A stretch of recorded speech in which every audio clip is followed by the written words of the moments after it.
Hey scholars, time to get into our second gear project. So let's get going. All right. All right. So for the objectives, again, we're going to take a look at some of the key theoretical principles in probability theory and inference. All right. So a lot of it's going to feel exactly like the lab assignment, and that was quite deliberate on my part. Okay, because I want you to get at least two exposures to doing this type of work. If you're in the behavioral social sciences, this will help you out if you do any sort of analyses, data analyses using statistics, right? You're going to have to know how to read those tables and, have some sense about how to report the results of your analysis. All right, so I want you to have, ideally, several exposures to this, but given some of the limitations on the class, we can't really do do this too often. All right, but anyway, I want you to have some considerable exposure to these theoretical principles and just how they apply in everyday sort of settings. And all right, let's go to the next slide. All right, so here are the tasks. Okay, all right, so you want to start with a well-defined population. And you want to make some notes about its characteristics. Now I'm going to do a lot of this, for you, okay? Because this is if I were to let you do this on your own, you might get, seriously stuck, okay? All right, so we're going to start with a well-defined population, and that population is going to be the student body, the undergraduate student body here at Long Beach State. The data that we have, the most recent data we have is from fall 2020. All right, so we're going to be using that data um, to describe the population that we're analyzing um, and to run a simulation based on those population characteristics. Okay, all right, so the first thing, uh, start with a well-defined population, and then we're going to run a simulation of that population. All right, not on all characteristics, but on some of the major characteristics. All right, then we're going to draw a random sample uh, of 1% of the population. Okay, and then we're going to compare the sample to the population on the same characteristics, and that's going to give us some degree of, how much bias is there, how well the sample performs, how well the sample represents the population, so on and so forth. Okay. Let's see. This fifth one, I have to apologize. I thought I dropped that one from the list of tasks. Okay, because you won't actually have to do that. You have to make maybe one comparison, and that will give you a sense of how much bias is there. So anyway, I'll just leave it there because there is one question that you'll have to deal with later where you kind of have to do some of that. All right, but anyway, and then you're going to compute the 95% confidence interval for each characteristic or for each estimate. And then the last thing you have to do is assess the performance of the sample. All right, so uh, how reliable are the estimates? How reliable is the sample overall? Okay. Mm-hmm. All right, so like I said, to get the data, we're going to simulate a population based on the undergraduate student body at CSULB. And again, this is for fall, this data is for fall 2020. Okay, so it probably wouldn't look too much different for fall 21, but that data just hasn't come out yet. Okay, it takes a while to process all this data. All right, and then what we're going to do is use proc survey select to draw a random sample from that population. All right, so let's just sort of take a look at that population data. All right, so again, this is for the student population. All right, so if you click on that link that was on the previous slide, it would take you to a page that looks like this. All right, and so we want to take a look at the head count, so how many students are in the population, and again, undergrad. And then looking also at full-time students. All right, okay. And I think that's it for this page. So we, just want to get the head count and then full-time equivalent students. All right, we're going to use that in creating the population. All right, and then on a subsequent page on the website, you get this. And I know it might be kind of difficult to read because of the light printing, but we're going to get data on the percent of males and females in the population. And then we're going to just get all the, or most of this data on race and ethnicity. Okay, so that's where we're going to focus. All right, so just to be clear, you don't have to go find this information on your own. Okay, it's right here. And when we start building our population, our simulated population, you can just, take a look at my numbers. My numbers are the same that are on the website. So instead of if you want to go to the website and take a look at that data, bravo, right? That means that you are truly a data nerd like myself, all right? But to just save you some time, you can just go with the numbers I have in my program, okay? So here's where we set up the undergraduate population. All right, call stream in it, 1, 2, 3. Again, nothing special about that number. I was telling one of your classmates to, if you don't know what number to put in there, just put in, your lucky number. All right. 7, 77, 77, 77, 77, all right, whatever. Okay, just put in your lucky number, all right, if you don't know. All right, and then to set up the population count, all right, so we want to put in a do loop. So we'll say do I equal 1 to 33,919. So just like the number we saw on the website. Okay. All right.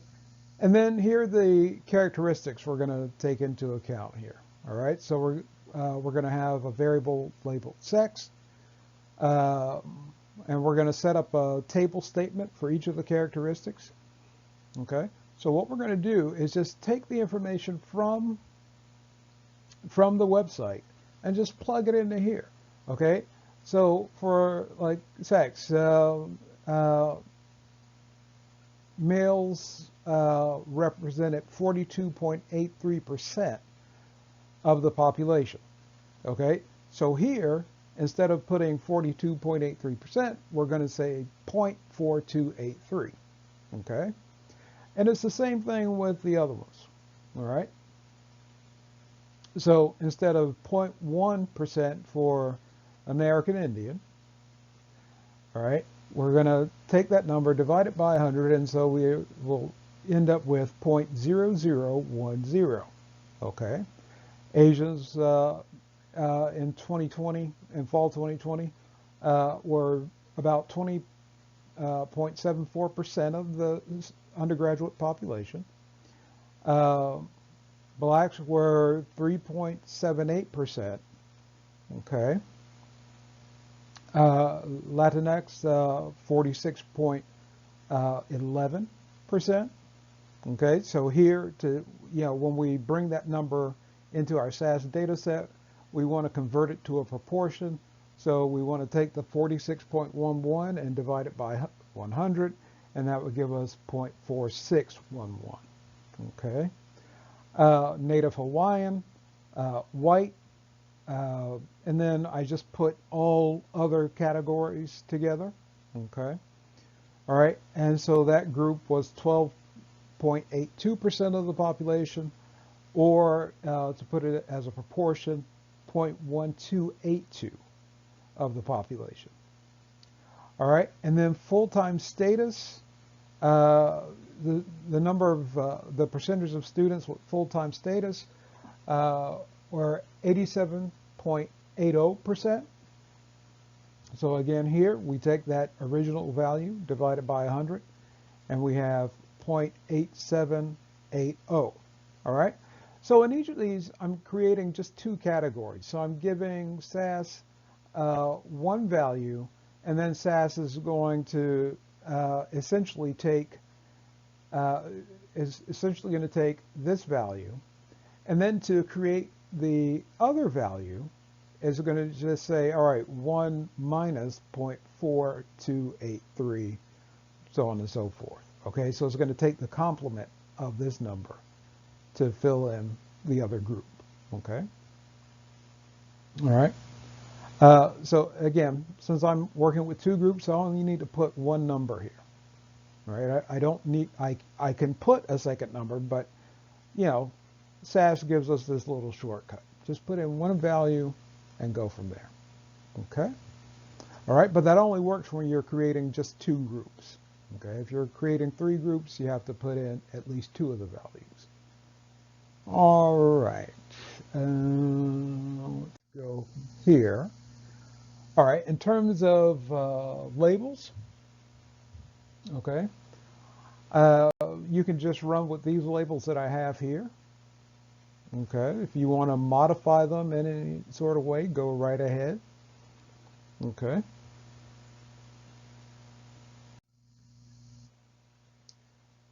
And then for formatting, again, you can just use these same format statements.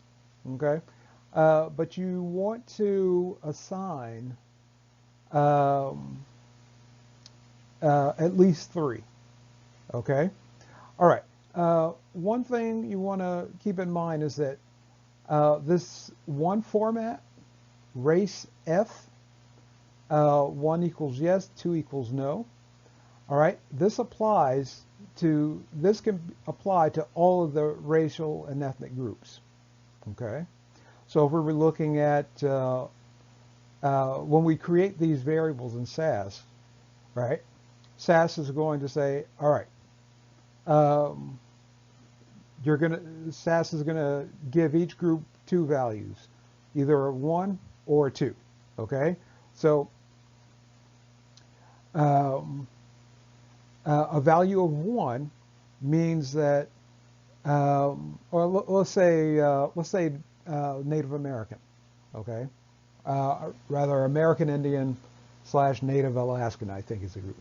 All right, so if that variable has a value of 1, that means the person is a part of that group, right? They fall into that racial ethnic group category.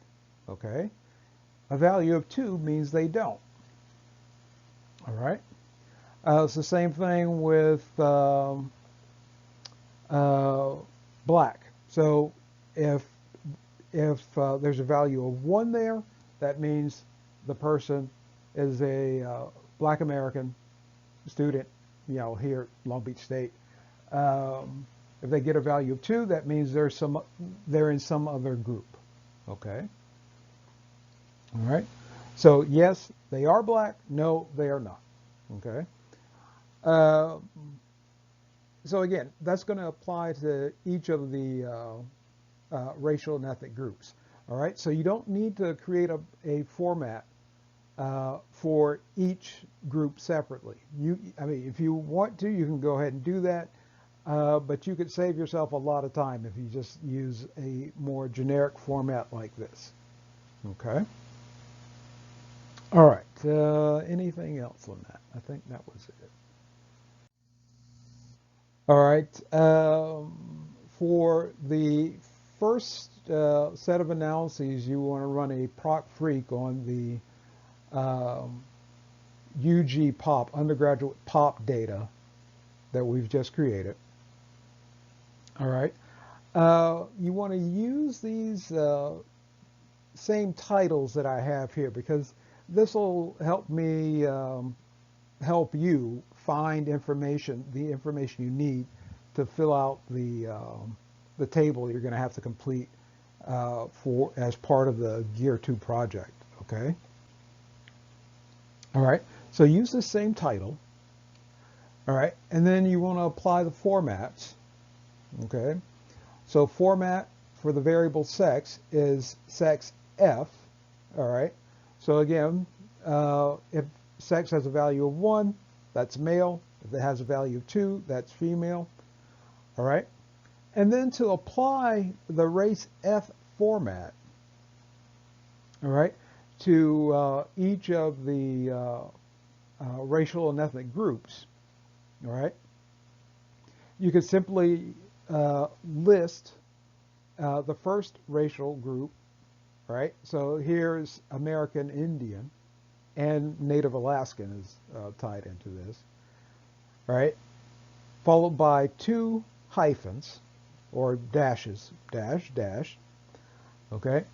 And then the last racial ethnic group you want to include, okay? So American Indian to other, all right? So here you're going to tell SAS, apply the format race F, okay, to this. So again, if the person is American Indian, right, that'll be represented by a value of 1. And so the race F format will say, all right, well, that person has a value of 1, so that means, yes, they are American Indian, okay? If they have a value of 2 for that, that means, no, they are not American Indian, okay? And then the full-time status, I think is all, we also put that as, wow, we just talked about it. I can't remember what we did. I think it said 1 full-time, 2 part-time, okay? All right, and then to, get the frequency tables for each of the groups, right? You just want to say, all right, table. And then instead of listing each variable separately, just say get tables for starting with the variable sex, dash, dash, status, and make the, the last variable status, okay? All right? So it's going to get all the variables, including sex and status, okay? All right. All right, so then we want to draw our sample, okay, using proc survey select. All right, so we're telling SAS to open up the UG POP data, so the undergraduate population data. All right, we want it to pull 339 observations from that data. We only want 1 sample. All right, and here you can also give SAS, some seed value. Here it's also 1, 2, 3, but it doesn't have to be the same as any other seed value you represent. So, or you include rather. All right, so when we were putting the data, the population data together, I said call stream init, and then 1, 2, 3. All right, it doesn't have to be 1, 2, 3 here. But you can also just use the same number throughout if you want. Okay. All right. So the methods that we're going to be using is SRS, so simple random sampling. All right. And the output data set is going to be UG sample, so undergraduate sample. Okay. And this is where we're going to get our estimates from. Okay. All right, and so then after we create the sample, we want to run the same sort of frequency procedure that we ran with UG pop. Okay. And again, you want to use this exact title, sample estimations with confidence limits. Okay. Everything else is pretty much the same. The format statement is going to be exactly the same. The table statement is going to be exactly the same, but you're going to add a few options here. Well, two options, specifically. You want to go / and then type in binomial space alpha equal 0.05. Okay, so this will give us the 95% confidence intervals. Okay, for each of the variables. Okay.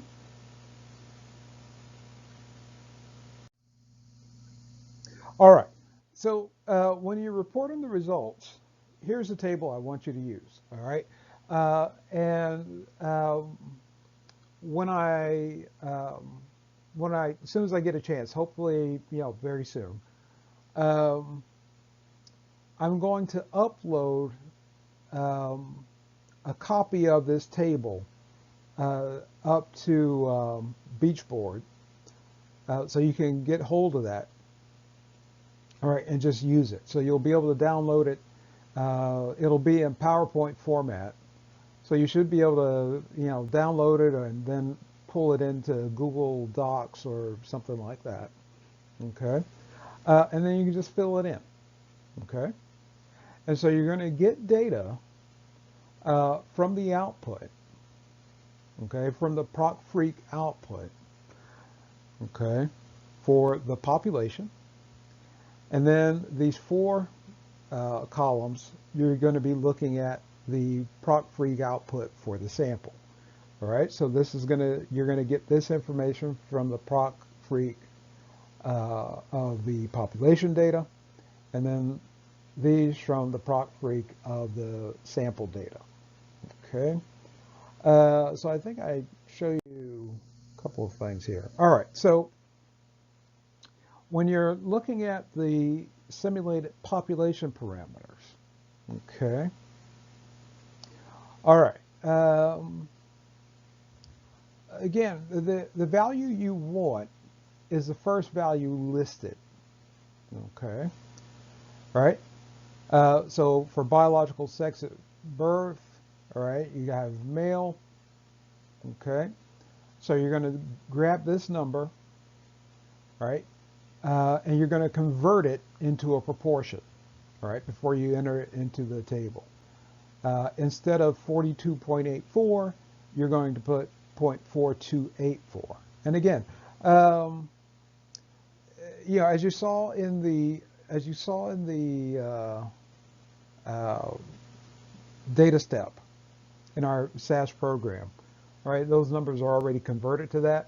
All right, so when you get ready to put these numbers into the table, just remember you can go back to the proc step in the SAS program and just look at the values there and just copy and paste those values into that population parameters column in your table. Okay. All right. When you start working with the sample data, all right, so the sample estimates with confidence limit, right, you're going to get 9 of these tables, all right, but all the information you're looking for, all right, is in this table right here, okay, and here it is sort of enlarged, okay. So you just want to go to the binomial proportions table, all right, and again, you're going to see sex equals male. So these estimates apply to the proportion male in the population, okay. the proportion male in the population. Okay. Now, if you want to change that to female, you can go ahead and do that as well. Okay. All right. And so what you're doing, you're just, you're grabbing these numbers, right? So here's the sample proportion, 0.4690. This is the ASE, or the asymptotic standard error. All right, so you're going to grab this number, 0.0271. Okay. All right, and then you want to grab this first value, the lower confidence limit, 0.494159, and then the upper confidence limit, right, 0.5221. All right, and you want to move all this information into the table. Okay.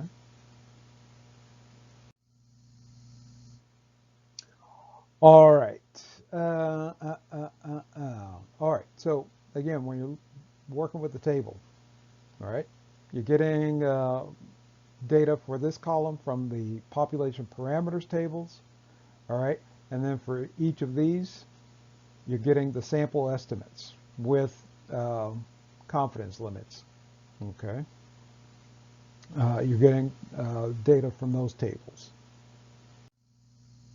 All right, so here's what the first one is going to look like. Okay, your numbers might be exactly the same as mine, or just slightly different.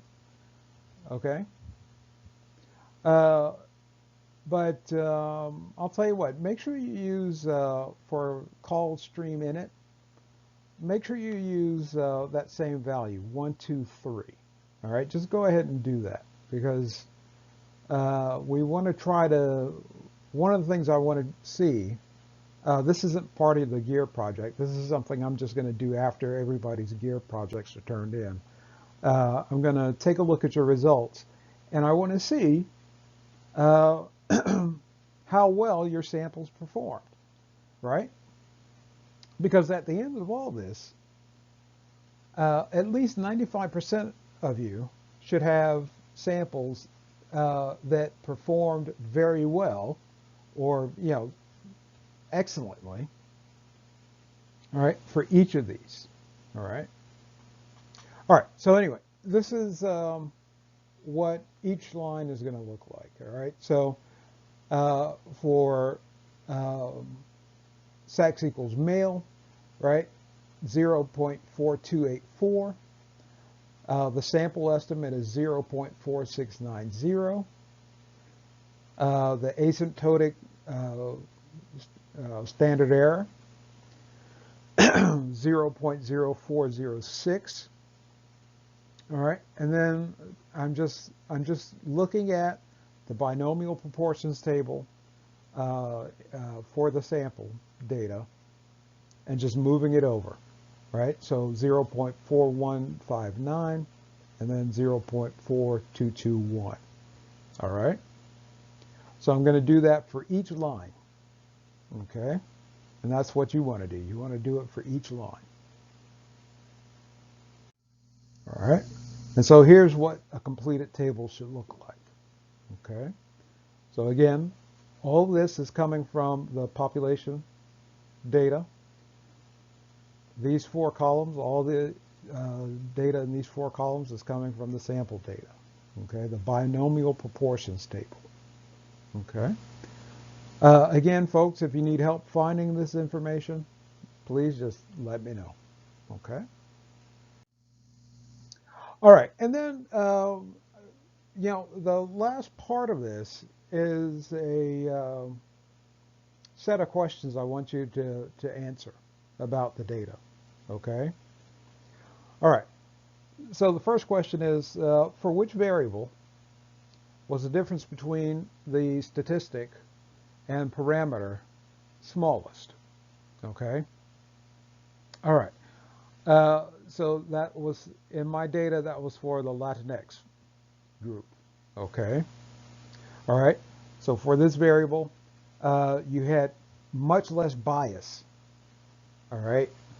That is, the sample statistic was closer to the population parameter than found in any other group. Okay, so much less bias. And that's sort of what you would expect, since Latinx are that, I think, Latinx students are the largest percentage of the population, of the student body population. All right. So in other words, because of their large proportion in the population, they're easy to pick up, all right, in a random sample. Okay, even one as small as this one, 339 people. All right, and again, it sort of got it right. Okay.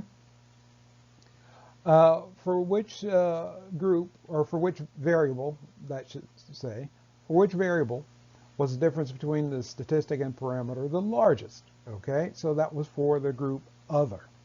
All right, so if I could, take you back to the table, right? Again, you would say, all right, there seems to be the biggest difference between the statistic and the parameter for this group other. Okay, and again, that's one of the smaller groups. That's one of the groups that has the smallest representation in the sample, okay, or in the population. All right. So again, if there's a group that has a fairly large representation in the population, that tends to go with less bias, right? Less of a difference between the sample statistic and the population parameter.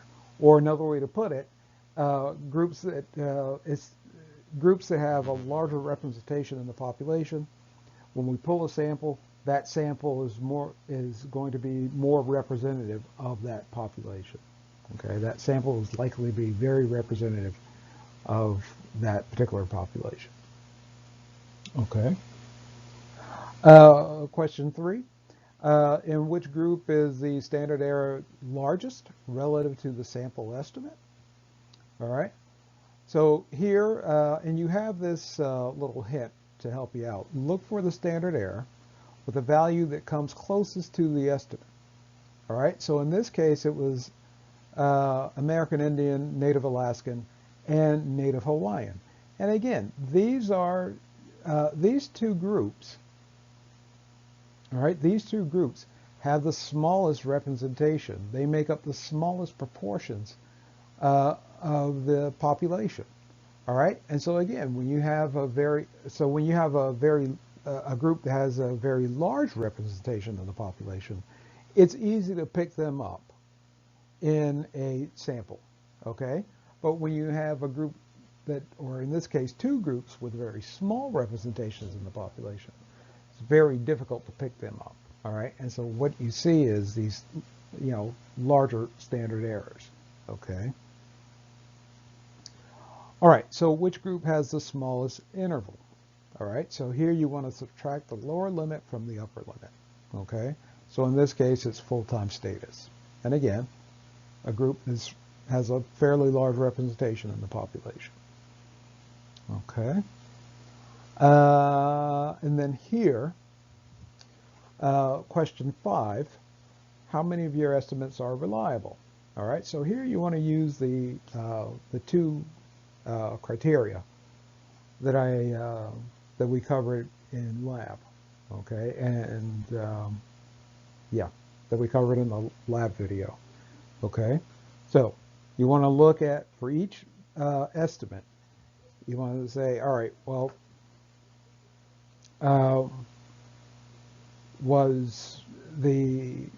you want to compare first the estimate to the standard error. So was the standard error smaller than the sample estimate? Okay. If it is smaller, that's a good thing. Okay. All right.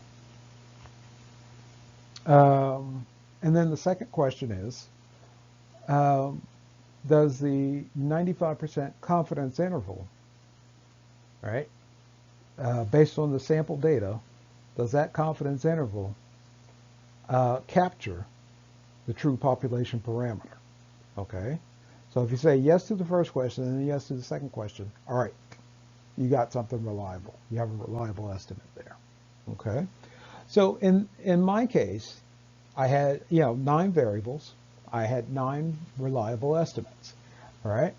Now the two estimates for American Indian and American Indian, Native Alaskan, and Native Hawaiian, you know, their standard errors were smaller than the sample estimates, but they were also pretty close. All right, so we can say it's reliable, but there are degrees of reliability. Okay, so right now we just want you to think more in terms of discrete, right? Discrete outcomes. It's reliable or it's not reliable. But as you move along in your other courses and you get more exposure to this, you'll see that there are degrees of reliability. Okay, it's not really an either or thing. All right. So rate the reliability of your sample. So again, use the setup that we talked about in the lab. All right. And so since all of my estimates